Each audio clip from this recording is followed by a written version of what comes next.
tell me that I'm never. Halo semua, salam sejahtera Malaysia. Tuan-tuan dan puan-puan yang amat dihormati. Saudara-saudara, di dalam suasana politik Malaysia pada hari ini memang ada agak panas sedikit. Lebih-lebih lagi berkaitan dengan kenyataan Muhyiddin Yassin baru-baru ini, di mana beliau berkata beliau telah mendapat sokongan SD yang mencukupi untuk menjadi PM selepas PRU15. Dan semakin hangat lagi adalah apabila PRK Dun Nenggiri baru-baru ini dimenangi oleh calon kerajaan perpaduan, calon daripada Barisan Nasional. Berkaitan dengan pilihan raya kecil ke, pilihan raya negeri, pilihan raya umum, mana-mana parti yang kalah perlu menerima kekalahan itu secara profesional, dengan cara profesional. Kecuali ada masalah ataupun terdapat isu kemenangan kepada parti yang menang itu, contohnya melibatkan rasuah, biasanya melibatkan rasuah. Namun kalau memang dah menang secara sah, menang atas kertas, menang dalam undian, kenapa nak mempertikaikan lagi kemenangan parti lawan itu? Apa yang saya nak sampaikan di sini adalah parti yang kalah perlu menerima kekalahan itu secara profesional tanpa memburuk-burukkan parti yang menang. Bila bercakap tentang ini, perkongsian daripada Harapan Daily bertarik 24 Ogos. Lain macam penangan kalah Nenggiri. Hadi Awang kaitkan Pakatan Harapan Barisan Nasional dengan Dajjal. Saudara-saudara, adakah Anda setuju dengan kenyataan Hadi Awang ini? Beliau adalah sebagai Presiden PAS dan juga timbalan pengurusi Perikatan Nasional. Presiden PAS Tan Sri Abdul Hadi Awang mengumpamakan kerajaan hari ini yang terdiri dari gabungan PH dan BN seperti Dajjal.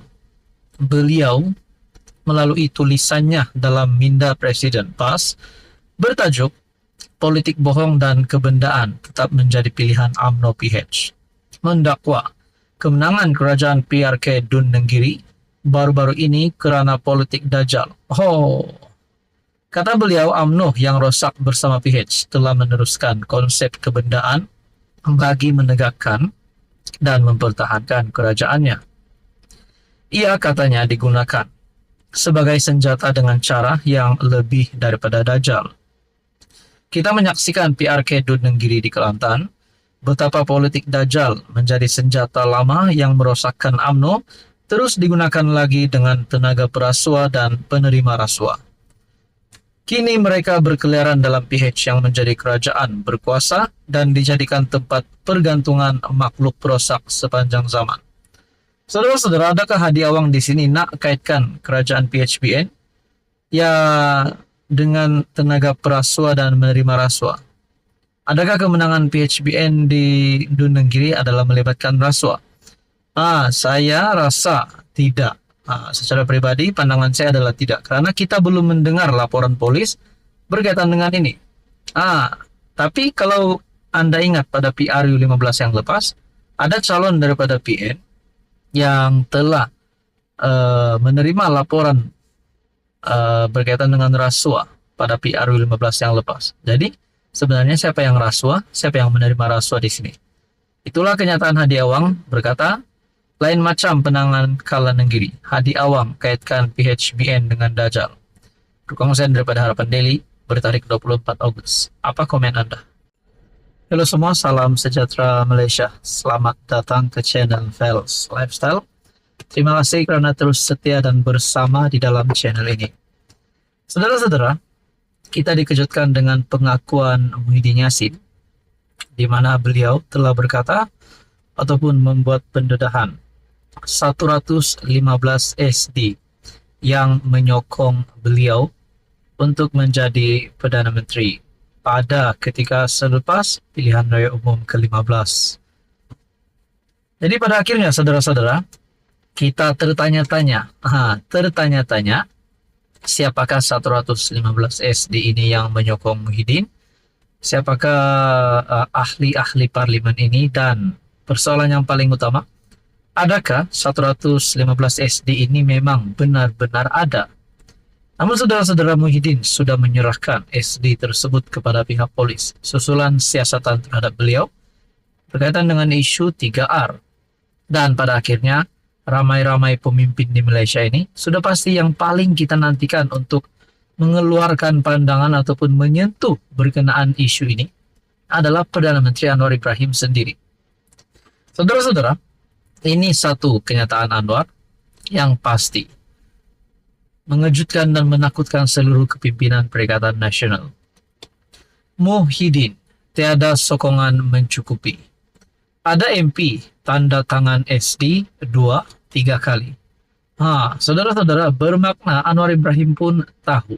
Takkanlah Anwar Ibrahim nak buat-buat cerita. Nah, saudara-saudara, Perdana Menteri Anwar Ibrahim menempelak Muhyiddin yang terus menjajah bahwa dirinya mempunyai sokongan yang mencukupi untuk membentuk kerajaan selepas PRU lalu. Sebaliknya, menurut Anwar, pengurus CPN itu tidak mempunyai sokongan mencukupi untuk menjadi Perdana Menteri. Ini karena berlaku pertindihan apabila beberapa ahli parlimen menandatangani akuan berkanun SD sehingga 2 atau 3 kali, menyebabkan Muhyiddin tiada sokongan mencukupi untuk dilantik sebagai PM selepas PRU 15 pada November 2022. Apabila kedudukan tidak jelas, Muhyiddin kata ada 115, Anwar kata ada 112. Ada orang tanda tangan sekali, 2 kali, 3 kali. Ada parti berbeza pendapat. Oleh itu, tuanku yang di Pertuan Agong terpaksa buka semula dan semak untuk yakinkan diri Tuanku Agong. Sebab itu, dalam perlembagaan persekutuan dikatakan mengikut pandangan Agong. Setelah melihat, kemudian Tuanku panggil sidang majlis raja-raja untuk bincang. Katanya kepada pemberita selepas makan tengah hari di warung Gertak Merah. Pada Rabu lalu, semasa siasatan polis ke atas dirinya, berhubung dakwaan memperlekehkan yang di Pertuan Agong sebelum ini, Al-Sultan Abdullah Riayatuddin Al-Mustafa Billah Shah, Muhyiddin menyerahkan 115 akuan berkanun yang didakwanya yang menyokong dirinya sebagai PM.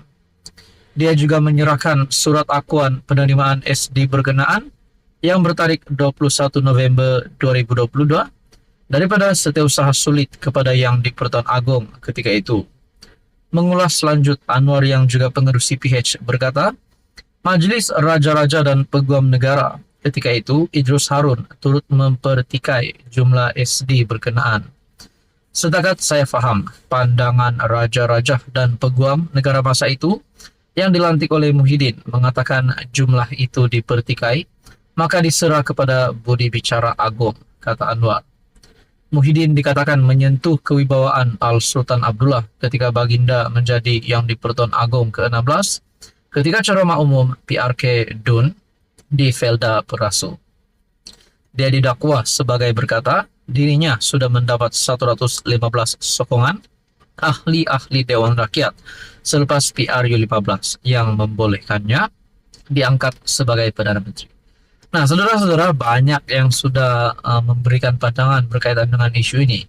Zahid hendak kata Muhyiddin ini gila talak nak jadi PM lagi. Tapi di kepimpinan ataupun di pihak Muhyiddin pula ada yang membuat kenyataan kononnya 115 SD itu sah. Jadi saudara-saudara, akhirnya Anwar Ibrahim sudah mengumumkan keputusan cerita sebenarnya. Dan hakikatnya Anwar Ibrahim yang jadi Perdana Menteri hari ini dan bukan Muhyiddin Yassin. Apa komen Anda?